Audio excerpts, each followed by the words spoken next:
जय राम जय जय राम।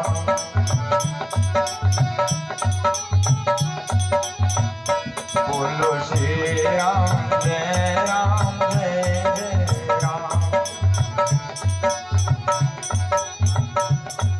बोल श्री सच्चिदानंद भगवान की।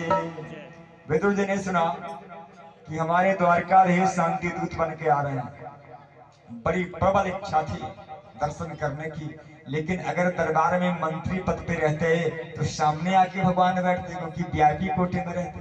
अब तो वीआईपी कोटे में है नहीं, तो पब्लिक बन गए हैं। क्या करें? पत्नी से कहते हैं, देवी मैं परेशान हूँ कि कल मेरा कन्हैया आ रहा है द्वारकाधीश शांति दूत बनकर, लेकिन हम उसे देखेंगे कैसे? विदुरानी ने कहा, स्वामी चिंता मत करो। क्या आम लोगों को दर्शन नहीं होता? ठीक है, उनकी 1000 आंखें हैं। आप 2 आंखों से अगर उन्हें ना देख पाए तो 1000 आंखों से तुम्हें कहीं ना कहीं खोज लेंगे कि मेरा विदुर कहाँ खड़ा है। अगर प्रेम होगा दिल में, कोई बात नहीं। भगवान आज हस्तिनापुर की गलियां सज रही हैं, फूल बिछाए जा रहे हैं, जल छिड़काव हो रहा है, नगरी सजाई गई है। किसकी स्वागत में? द्वारकाधीश के। क्यों? कपट की नीति है। दुर्योधन सोचता है कि मैंने गलती करी है, वो द्वारकाधीश बड़ा बलवान है, गलती से मैंने सेना मांग ली, आने दो, आज कोई प्रबंध करता हूं। भगवान पहुंचे। दुर्योधन ने बड़े स्वागत सम्मान के साथ सोने का सिंहासन सजाया है, बैठाया भगवान को, स्वयं भी बैठा। भीष्म पितामह, द्रोणाचार्य, कृपाचार्य, कर्ण आदि बैठे हुए हैं सब। भगवान ने नजर घुमा के देखा, मेरा विदुर कहाँ है? दिखाई नहीं पड़ रहा। देखा दीवार से पीठ लगा के विदुर जी की आंखों में आंसू भरी। विदुर जी पब्लिक में खड़े, आंखों से इशारा हो गया। इशारा क्या किया मेरे केशव ने? तुम्हारे घर आऊंगा। विदुर जी खड़े थे वहीं, जैसे आंखों से इशारा हुआ कि तेरे घर आऊंगा, विदुर जी भागे। मन का मयूर नाचने लगा। भाग कर अपनी जाके पत्नी से कहा, देवी अरे वो यशोदा लाला मेरे घर आएगा, मेरा गोविंद जरूर आएगा। हमें ऐसा आभास कराया उसने। एक काम करो, उसे पसंद है, मक्खन का लड्डू पसंद है, मिश्री पसंद है। मेरे पास पैसा तो है नहीं, लेकिन बाजार से जाकर मैं कहीं व्यवस्था करके लाता हूँ। तब तक तुम कुटिया में चौका लगाओ, सारी व्यवस्था करो, मेरा गोविंद जरूर आएगा। विदुर काका तो चले गए बाजार। इधर दुर्योधन से भगवान ने तत्काल कहा, दुर्योधन कहा क्या मैं शांति का प्रस्ताव लेके आ रहा हूं। युद्ध मैं नहीं चाहता, युद्ध हो जाए, लेकिन एक बात बताओ कि तुम कौरव हो? कहा कौरव है। कहा पांडव? कहा भी कौरव। भाई पुरवंश में पैदा होने वाला हर कोई कौरव है। तू कहा क्या पांडव तुम्हारे भाई हैं? कहा हाँ भाई है। तू कहा तो आधे के हिस्सेदार हैं? कहा बिल्कुल नहीं। क्यों? जब भाई है तो आधे के हिस्सेदार क्यों नहीं? दुर्योधन तन के खड़ा हो गया। कहा केशव अब मेरी जिद है।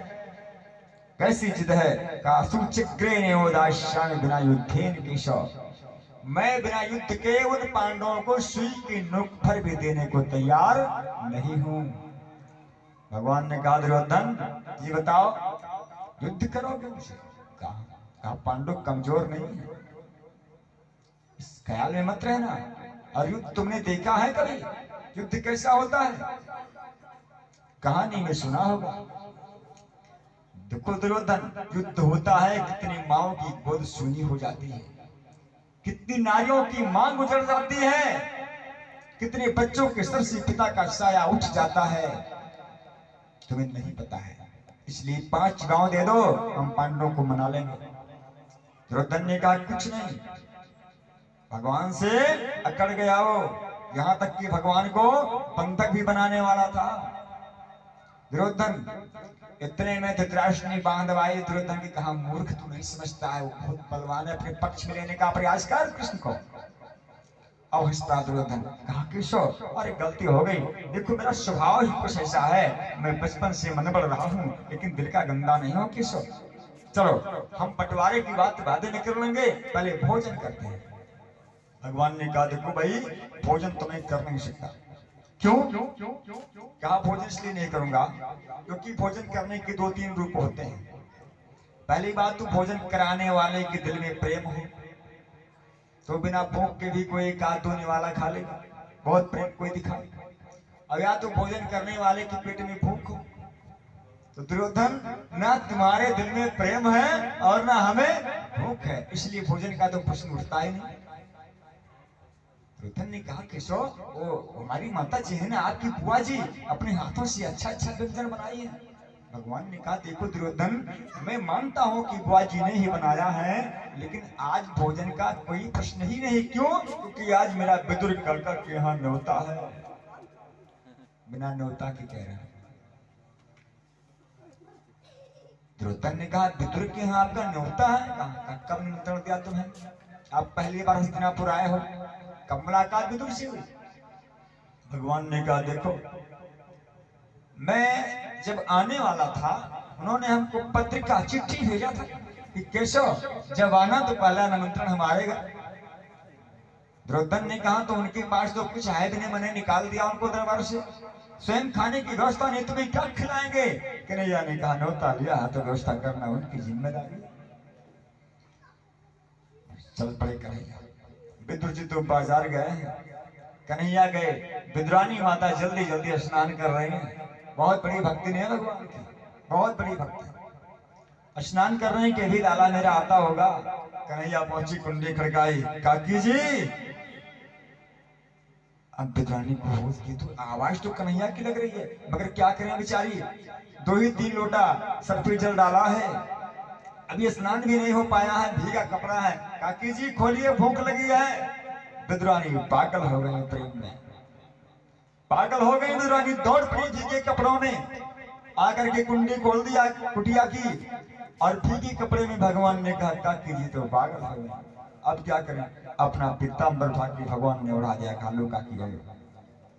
भगवान का हाथ पकड़ा है विद्रानी मैया ने, और लेके कुटिया में गई। चौका तो लगाया था, लेकिन एक हाथ में पाटा पकड़ा है पीढ़ा बैठने के लिए भगवान को, एक हाथ से भगवान को पकड़ा है। अब कुटिया में उनको बैठक लगाते हैं, पीढ़ा रखते हैं, लाला यहाँ बैठ जा, यहाँ मैंने चौका बराबर कर दिया, यहाँ बैठ। भगवान बैठने को झुकते हैं, कहीं नहीं लाला इससे अच्छी जगह वो है, वहां चलो। भगवान बैठते बैठते खड़े हो जाते हैं, जाके वहां पीढ़ा कुटिया में कम से कम 50 जगह भगवान को उठा और बैठक कराई विद्रानी मैया ने। भगवान प्रेम में बिल्कुल रिझे हुए।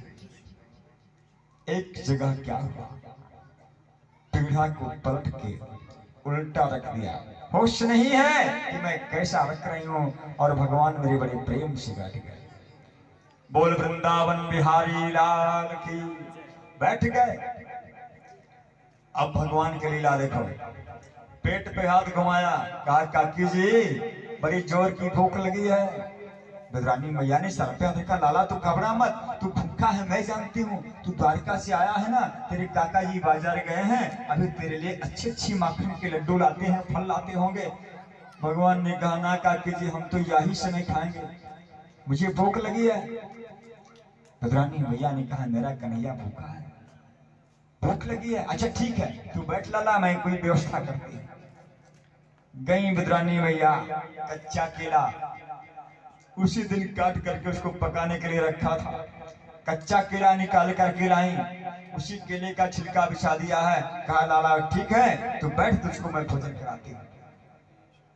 कच्चा केला छीलते हैं, भगवान की आंखों में आंखें डाल करके, कहीं और नहीं, बस भगवान से नजारा जब हो गया तो दुनिया की और नजारे की आवश्यकता जीव को नहीं होती, किसी जीव को नहीं। केले का छिलका पत्तल में रखती हैं, कच्चा केला है उसका छिलका पत्तल में, चलो ठीक है कच्चा भले था लेकिन गूदा खिलाती, लेकिन ये भी ख्याल नहीं रहा, गूदा अलग फेंकती हैं। श्री भागवत जी में लिखा है कम से कम भगवान ने 35 केला खाया सियावर रामचंद्र के लिए, 35 छिलका भगवान का। इतने विदुर जी आए, विदुर जी को पता है मेरा कन्हैया भी दरबार में होगा, कुंडी बंद है, भगवान को आए घंटों हो गया है। विदुर जी आए, आवाज लगाई, अरे देवी विद्रानी खोलो, तो कन्हैया आता होगा। विद्रानी मैया दौड़ गई, धीरे बोलो धीरे। क्यों? अरे बड़े प्रेम से खा रहा है, घंटे हो गए आए, विदुर ने कहा आ गए? बोले हाँ आ गए। विदुर जी का मन मस्त हो गया। मन मस्त हुआ तो क्या बोले,